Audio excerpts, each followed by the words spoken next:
Дали треба да се почитува Божјиот закон? Е прашање на кое ќе добиеме одговор врз основа на Библијата, почитувани гледачи во оваа емисија. Дали навистина треба да се почитува Божјиот закон? На почетокот да кажам дека ние живееме во вселена во која владеат законитост и ред. Творецот не само што ставил во сила закони кои управуваат со движењето на небесните тела, туку поставил и закони со кои се регулира животот и благосостојбата на човечките суштества, што ги поставил токму нова земја на која ние живееме. Овие закони се дадени за да го унапредат животот, а не за да го ограничува. По изобилниот живот што го ветува Исус на оние што го следат, се јавува како последица на нашата соработка со Божите закони на животот и здравјето. Овие закони се издигнуваат пред нас како идеал и содржат ветување дека според Божјата милост ќе го постигнеме тој идеал. Исус дошол, почитувани гледачи, на овој свет, не само да ни покаже како да живееме во сообразност со Божите закони, туку и да осигура преобразувачка Божја милост, што единствено може да не оспособи или да оспособи нашата волја и целосно да се починеме на таа Божја волја изразена во неговите закони.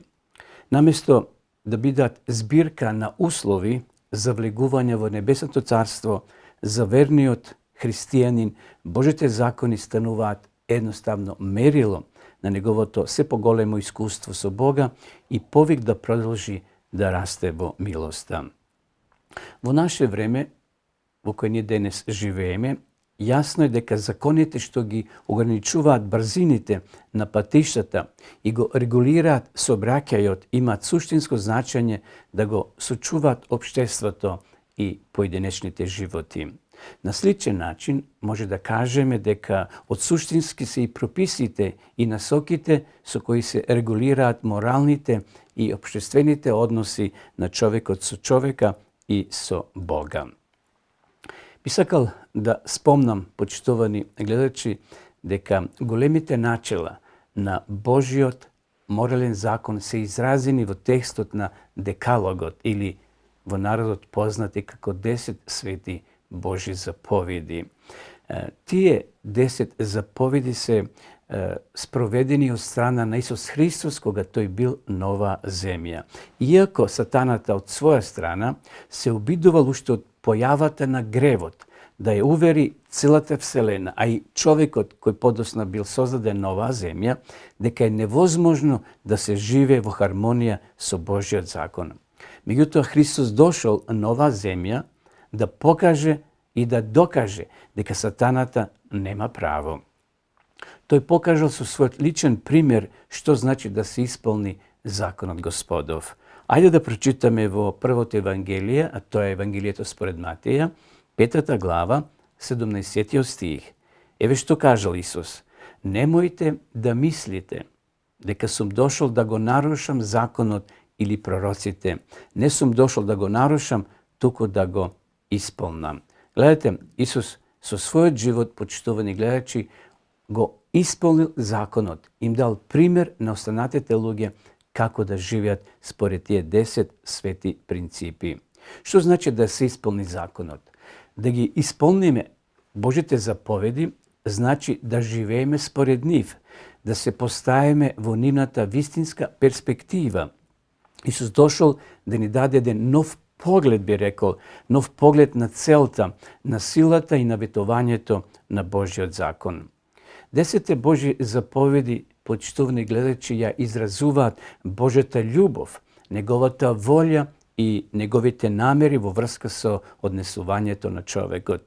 Тие и денеска се исто толку, би рекле, задолжителни и значајни како и во времето на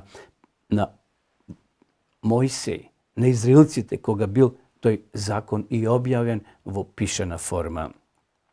Иако поголемиот дел на заповедите се изразени со негации, како например не прави ова, не чини она, сепак тие во многу помалечка мера представуваат забрани и ограничувања, а во многу поголема мера представуваат слика на карактерот на оние луѓе што ќе изберат да живеат онака како што Бог сака да живеат. Тие заповеди може да бидат изразени и на потврден начин. Број 1. Лојалност или верност. Бог мора да биде прв во нашиот живот. Тоа ни го кажува и првата заповед. Ако сме Христови, значи ако сме ние Христови, нашите мисли ќе се занимаваат со Христа. Ќе го бареме она што е духовно, а не оно што е материјално. Ќе копнееме да се преобразиме во Неговиот дух, да ја исполнуваме Неговата волја и во се да му угодиме. Број 2. Богопочитување. Ние му служиме на невидливото, а не на видливото. Оно што некогаш сме го мразеле, сега го сакаме. Оно што некогаш сме го сакале, сега го отфрлуваме. Душата се очистила од суетата и од горделивоста и сега чувствува потреба искрено и длабоко да му се предаде на Бога во молитва. Број 3. Почитување. Третата заповед, почитување гледачи, забранува не само обесветување, но на што е свето, толку и лажно исповедање на верата. Суетните обичаи и модите на овој свет треба да се отфрлат. Значи, сето тоа мора ние да го ставиме позади нас. Тоа треба да биде подалеко од нас, би рекле. Нашите мисли, нашите склоности, нашите чувства, сето тоа е упатено кон небото. Христовиот дух делува врз нашето срце и го прави нежно и понизно. Број 4. Посветување. Ние го признаваме Христа како Творец и одржувач не само кога немому го посетуваме седмиот ден на нашето време, туку кога потполно го прифаќаме и целиот план на спасението. Христовата светост, би рекле, треба да се покажува во нашиот живот, со делата на светоста, што некогаш ни изгледале неинтересни, можеби и заморни, а сега ни представуваат уживање. И затоа многу е важно и ова четврта точка да бидеме целосно посветени на Господа. Број 5. Почитување на властите и на авторот. Ова почитување почнува во домот, меѓу родителите и децата, но се протега и на сите односи и кон Бога и кон човекот. Непослушноста и бунтот треба да се заменат со послушност и со соработка. Број 6. Љубов. Дори со омразата и со гневот ние кршиме 6-та заповед, но вистински обратеното лице го отстранило од својот карактер и од своето однесување, како на пример гнев, завист, агресивност, и истите тие негативни особини ги заменило со љубов, со скромност и со мир. Тогаш нашата душа треба да биде вдахната со божествена љубов, обземена со небесни тајни. Родот на духот, љубовта, мора да се покаже во животот на таа променета личност. Број 7. Непорочност. Мора да настане целосна промена. Страстите и волјата мора повторно да му се покорат на Бога. Тогаш поранешниот неморален живот изгледа грешен и недостоен. Грешните мисли исчезнуваат и не се прават грешни дела. И во домот и надвор од него јасно се гледа побожноста. Број 8. Честност. Ова заповед го опфаќа не само нашиот однос кон ближните, почитувани гледачи, толку и односот кон Бога.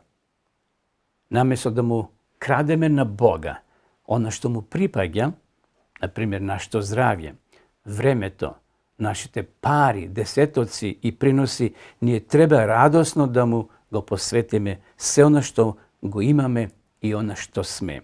Тогаш должноста ќе стане уживање, а жртвата задоволство. Број 9. Вистино љубивост. Со нашите зборови, вели Библијата, ќе се оправдаме или ќе се осудиме. Ако срцето ни е едноставно посветено повеќе кон овој свет, повеќе, значи не кон Бога, туку кон овој свет, тогаш навистина нашите зборови и нашите дела ќе не осудат. Горделивоста ќе биде совладана, а ширењето на лажните гласишта или гласини за другите ќе исчезнат. И број 10, задоволни со она што го имаме. Значи, нема повеќе да бидеме завидливи и незадоволни, зашто нашиот живот нема да биде насочен кон материјалното, туку кон Бога. Светоста во секојдневниот живот станува угодна кога душата целосно ќе му се почини на Бога. Наместо жалоста доаѓа радост, а лицето одразува спокојство и несебична среќа. Значи, ова е 10-та точка, задоволни со она што го имаме. И затоа, почитувани гледачи, иако Божиот закон не треба да се меша со Божите завети, бидејќи постои Божи закон и Божи завети, тука некои христијани тоа го мешат, сепак 10 Божи заповеди се темел и на Стариот и на Новиот Завет, како мерило на човечкото однесување и на односите. Божиот закон ќе биде и мерило на Божиот суд. Со делувањето на Светиот Дух, заповедите укажуваат на гревот, вели апостол Јован во 1 Јованова 3 глава 4 стих. И тие будат кај нас свест дека ни е неопходен Спасител. Која ќе му се ние обратиме на Христа, Светиот Дух потоа продолжува своето дело во нас, преобразувајќи го со својата сила нашиот живот. Тогаш нашиот живот се менува, нашите зборови, нашиот карактер. Спасението се добива со милоста, со верата, но послушноста е последица на делувањето на Светиот Дух во нас и врз нас. Значи, држењето на заповедите е последица, а не причина на спасението. Послушноста го развива нашиот карактер. Карактерот секако на христијанинот и раѓа чувство на смиреност и благосостојба. Послушноста, би рекол, кон заповедите Божи, истовремено е доказ на нашата љубов кон Бога и кон нашите ближни. Кога во нас ќе се види послушност од вера, луѓето околу нас ќе видат промена, ќе видат дека Божјата сила е на дело во нас, дека го преобразува нашиот живот, па и тие ќе посакат секако да ја почитуваат истата, да ја почувствуваат истата сила во нивниот живот. На тој начин, почитувани гледачи, држањето на Божите заповеди го засилува и нашето христијанско сведочење за Бога. Оние што ќе ги држат неговите заповеди во последните денови, Бог ги смета како посебен доказ дека и карактерот на самиот Бог е олицетворение на доброто и дека неговите прописи и неговите заповеди се праведни и добри. Почитувани гледачи, ви благодарам на вашето внимание. Се гледаме во наредната емисија. До тогаш, останете со здравје.